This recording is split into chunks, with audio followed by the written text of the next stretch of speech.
Welcome to Global Minds podcast, where we focus and explore the stories of international leaders shaping the business in the Czech Republic. In this episode, we will turn to the world of telco. Our guest today is Doğu Kir, Vice President for the Consumer Business Unit at Vodafone, Czech Republic. Welcome to the podcast, Doğu. Thank you, Yaroslav. Thank you for the opportunity. It is my pleasure to be with you.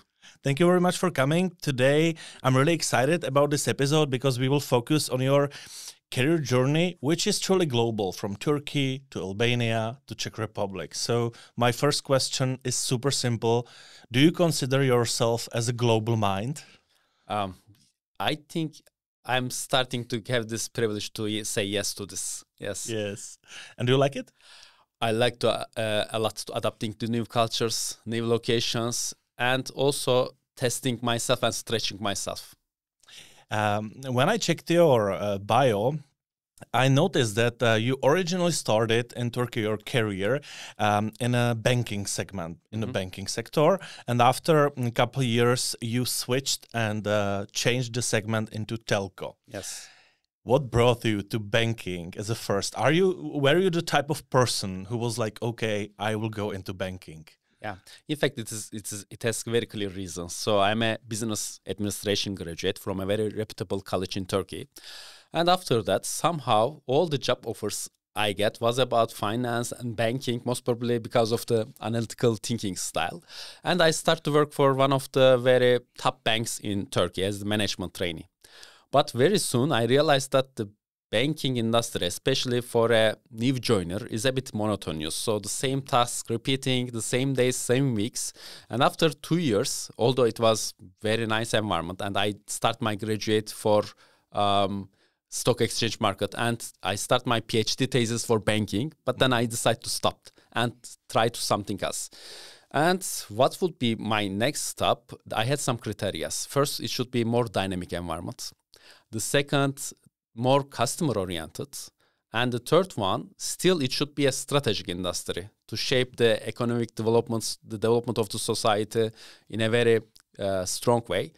And if you combine these three prerequisites, telco is a very, very good address. So that is why I decide to move to telco, and I take an interview in one of the players in the market. And then, since then, almost 20 years, I'm a very proud member of a telco industry. Are you still excited about the industry?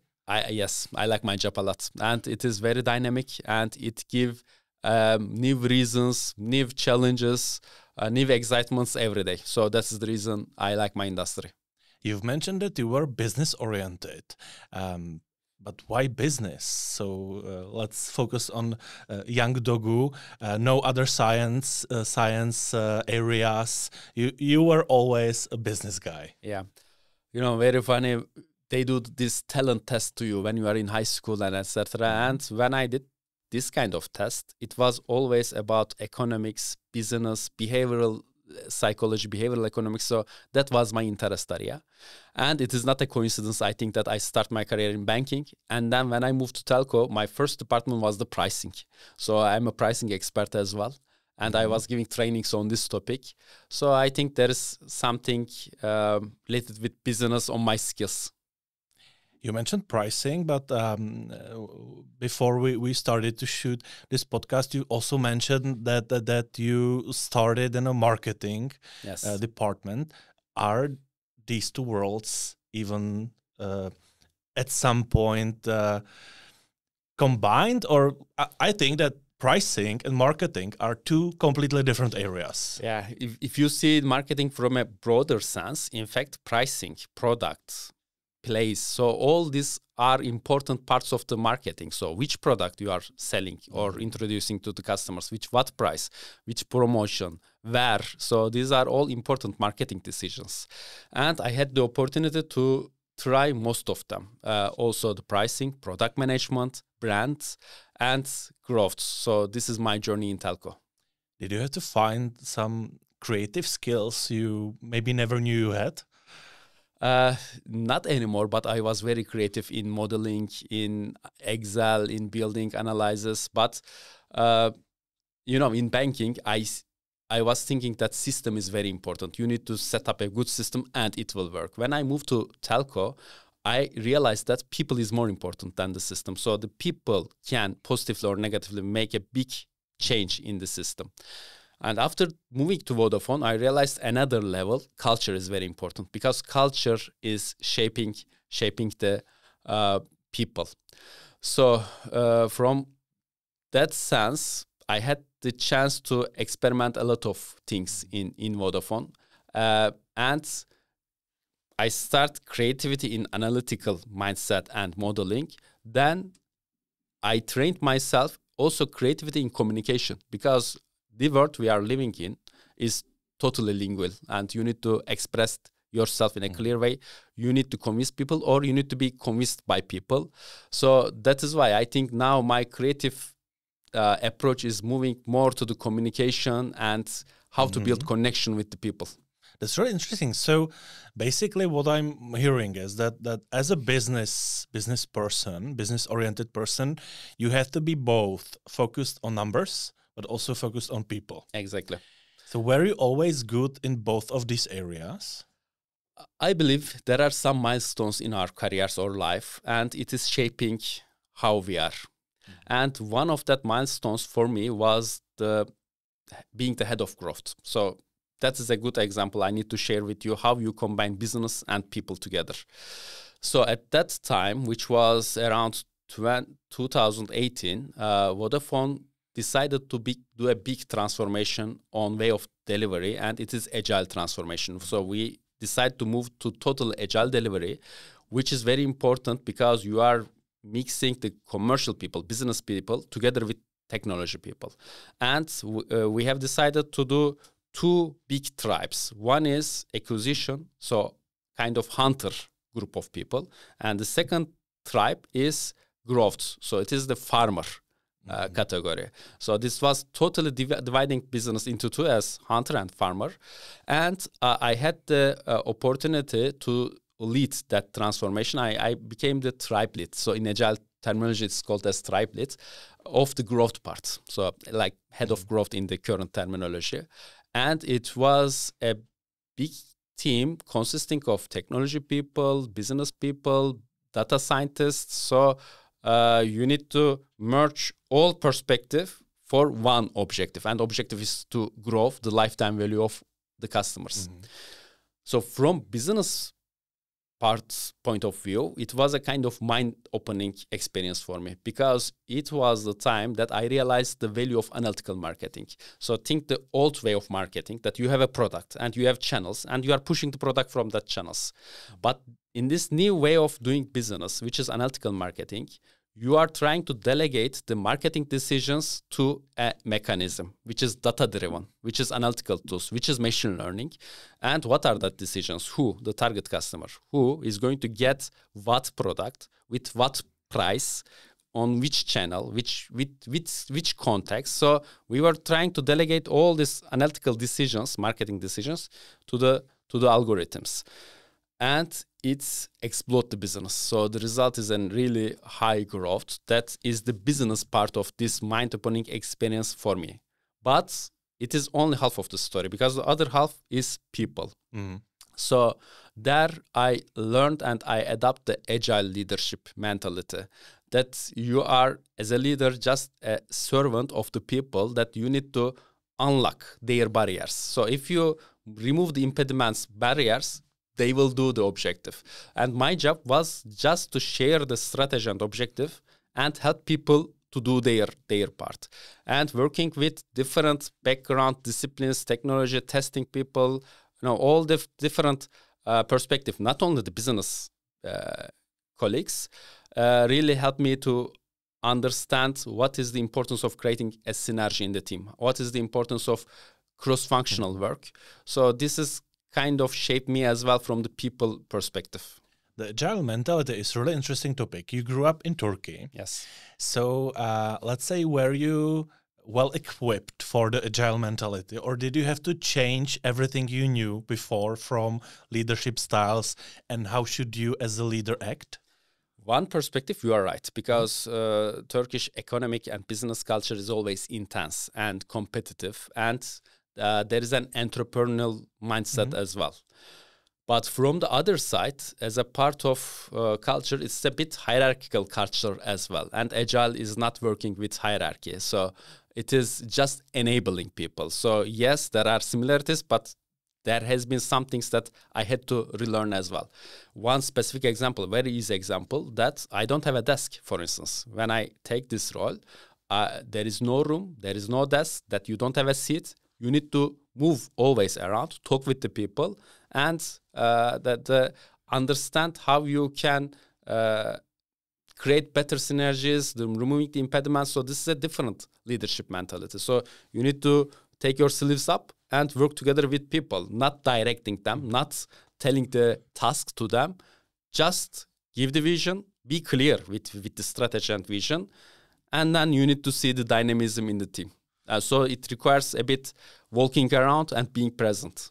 I kind of feel like that you as a manager need a, let's say, challenging environment.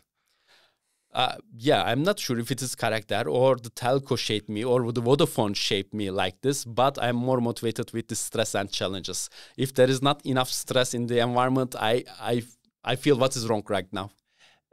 I'm talking about challenge because of your first international move. Yes. From Turkey to Albania. How much of a challenge was it actually? How much of a different environment it was? So it was. I was very enthusiastic for this change. After being head of growth, I had the also a responsibility across Vodafone markets to drive, to facilitate a similar transformation about analytical marketing and always-on marketing. This opportunity helped me to get a job in Albania, which is more end-to-end responsibility, because it is not only about growth or about the farmer part, it is all marketing and sales scope of one country, which was a very exciting opportunity, and I was very enthusiastic about this. And I need to say that it was the best decision in my career as a learning opportunity to get this job. Without hesitating about the drawbacks, that the country is small, I need to leave my familiar environment, I need to take a restart. It was all great, but I was very enthusiastic, but I can say two things. First, if you think to move abroad and being an expat or live abroad, you need to be really excited and enthusiastic about this, because it is not easy. Changing the location of the family, school, a lot of paperwork, bureaucracy. So this requires a specific energy, and it will take a bit your mental effort as well. In order to overcome this, you need to be really motivated. That's number one.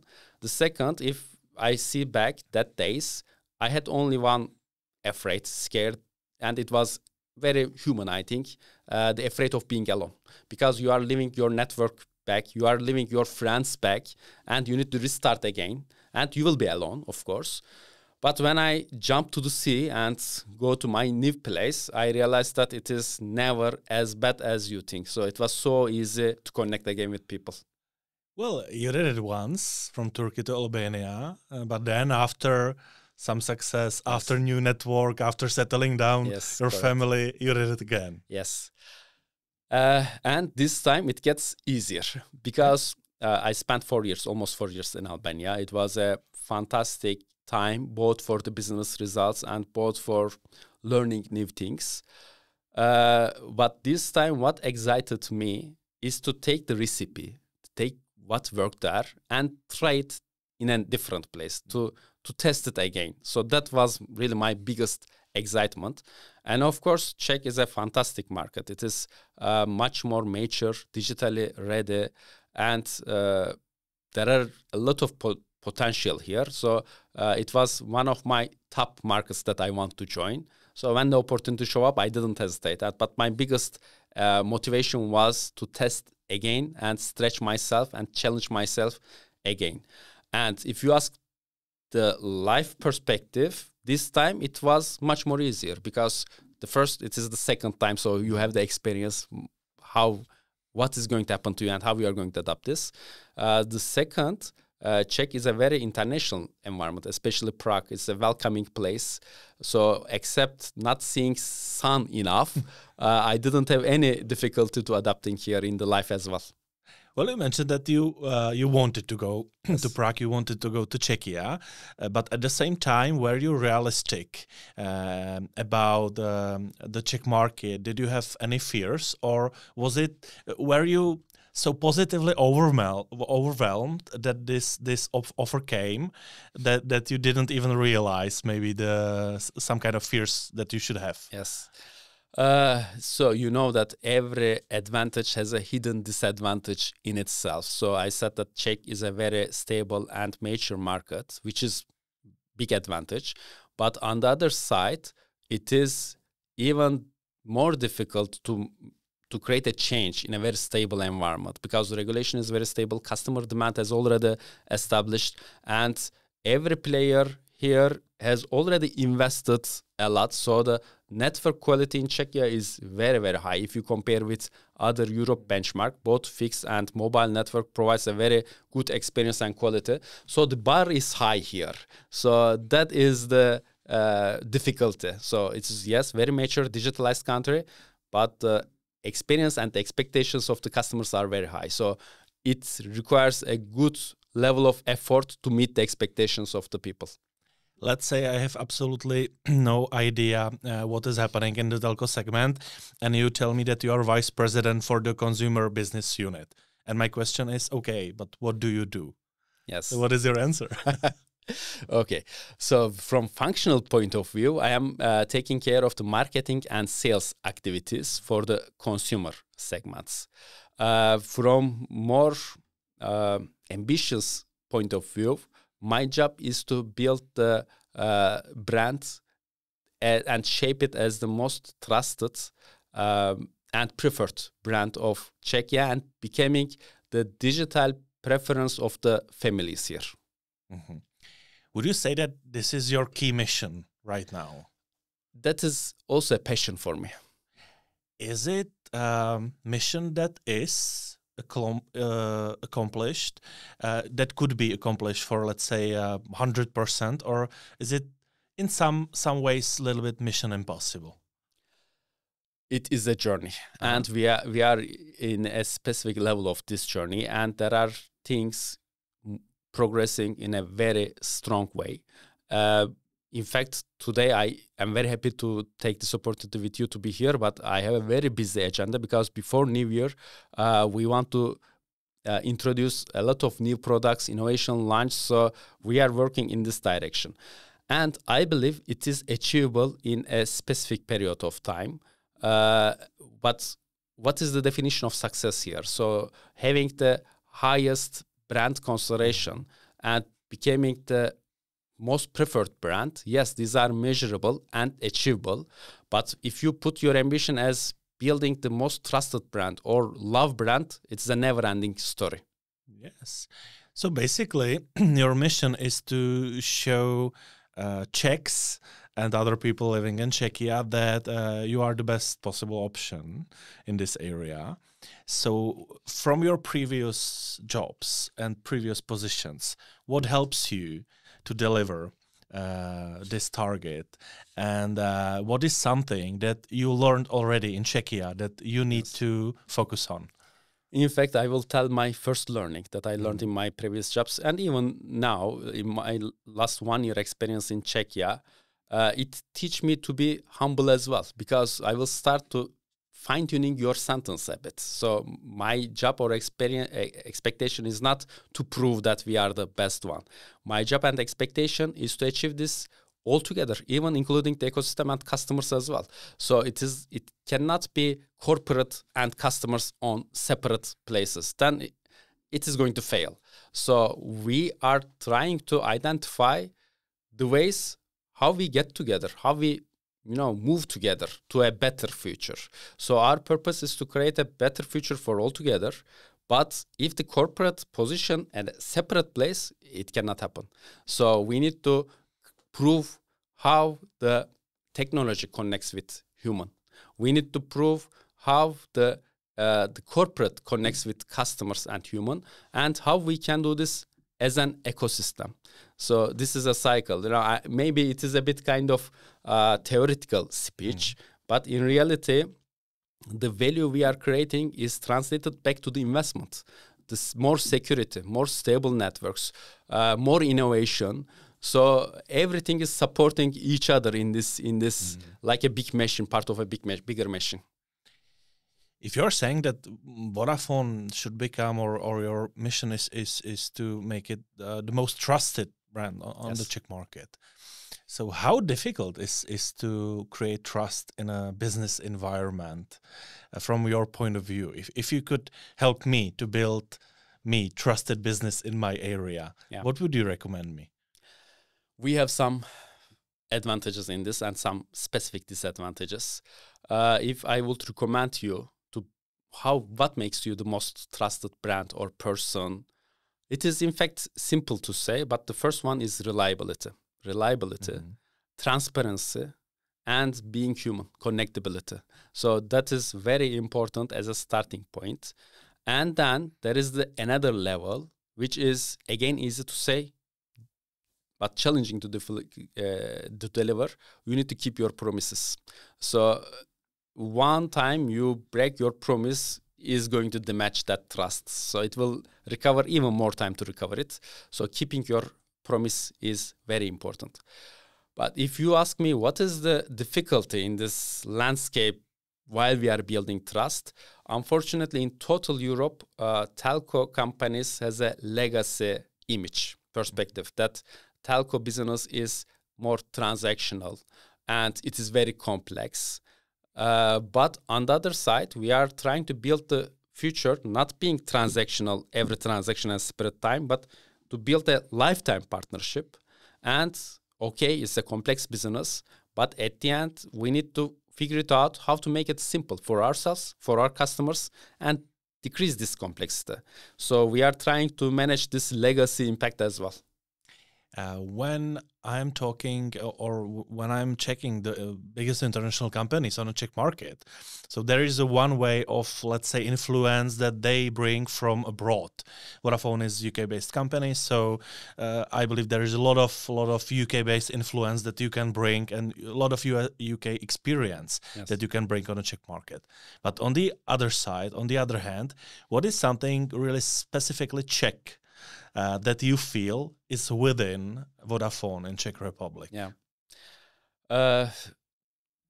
There should be always a good balance between global power and global initiatives and local differentiation. So standardization and differentiation should be mixed in a good way. And we are trying to find this correct direction. But if you ask me what is one specific thing I realize it in the way of communication, in the communication style. So in other markets, we have an easy way to adapt the global products easily here. Global production, above the line copies, commercials. But I quickly realized that there is a local component of communication here. Like we had some celebrities in our communication so far. And this week, in fact, we have just launched our new Christmas campaign, which is a totally local idea, local campaign, local production. In the copy that you are watching in TV is totally locally produced here. And people are asking me, is it coming from global? Because that's a very good question, in fact, because it means that there is a global feeling and international component there, but we did it totally locally here. And the visuals we are using, the words, the verbs, the jokes. So there should be a local connection in this kind of communication style. It's really interesting that you are mentioning this because we are really approaching Christmas really fast this year. Yes. And I have to say that in Czech Nation, we have Christmas commercials connected with telco companies and Christmas commercials with international superstars, but in Czech region. I think one of the telco companies in history did a commercial with Chuck Norris, who was speaking Czech, which for Czech people was really crazy. But I have to say that I completely agree with you about the communication because I know the communication team in Vodafone led by Zuzana Hola, and they do amazing job, which I'm always happy when I'm asking someone and he's responding, and I know it's true. Yes. So with her and her team, it's true. I've already mentioned your formal role. vice president for the consumer business unit, but do you have in the board of directors, let's say, non-formal role? Are you, for example, someone who's always cheering everyone up, or are you always someone who finds the smallest detail and we can count on him? Yeah. I have a small role about foundation, that I am in the trustee board of the Vodafone Foundation as well. This puts me another perspective to be aware about social responsibility and the purpose, what we are trying to do. That is something extra. But what I realized after this question and thinking a bit, I think I'm a bit uncompromised about customer needs. So when there is a hassle and issue we are creating for the customer, it really sometimes agitates me. So, and I feel more responsible to talk for this case and defend the customer case. So you are always very fond of all of the customers, and that's true. That's part of my business as well, because everything starts and ends with customer. So without customer, you don't have any business. But also it's about empathy. So, you know, thinking myself, and I go sometimes abroad doing roaming or using the products there, then you understand the real customer experience. What does it mean? After almost 10 months in Prague, yes. What makes you still most excited about living in Prague? And is there something that you already know that you need more, which is probably the sun, right? Okay. So what motivates me still, that the task is not done. It is not completed. And I have a big appetite, ambition to see the progress. So this motivates me. Yeah. And that's from the business point of view. Yes, this is positive. From life point of view, very simply, I am looking forward to finish the week. So it will be Saturday, and I can go for a walk, for a cafe with family members inside the town. So this is a really big motivation for me, because Prague has fantastic landscapes. I had also a lot of interest to see out of Prague, and I did it. I take my car and, you know, take a tour in the village, in the towns, to try to feel the style and how customers are living their day. I can say that it is not easy, because you don't see people out in the streets. You need to go to pubs and specific locations to connect with them. But the lifestyle really attracts me and helps me to refresh a bit. If you could bring everyone from Prague Vodafone to some of the places you've been before, you've worked before, which place would you choose? Where would you bring them to see and explore and experience something? Okay, yeah, I would do a tour then. For instance, if I pick Albania, and if I was able to pick my Czech talents right now to take there, it would be a very good mix to get some agility and to get some the mindset to do big things. That is because, you know, in Mediterranean culture and smaller countries, they have higher appetite to do big things, to show that you are able to do it. But I will ask my Czech talents to give a structure there as well, and, you know, to put more frames and more long-term vision embedded to short-term gains. So it will be a good mix as well. If I take Turkish example, Turkish, as I said, it is very competitive, intense. Czech teams are more collaborative, very respectful to each other's experience. So it will be a nice balance to create that as well.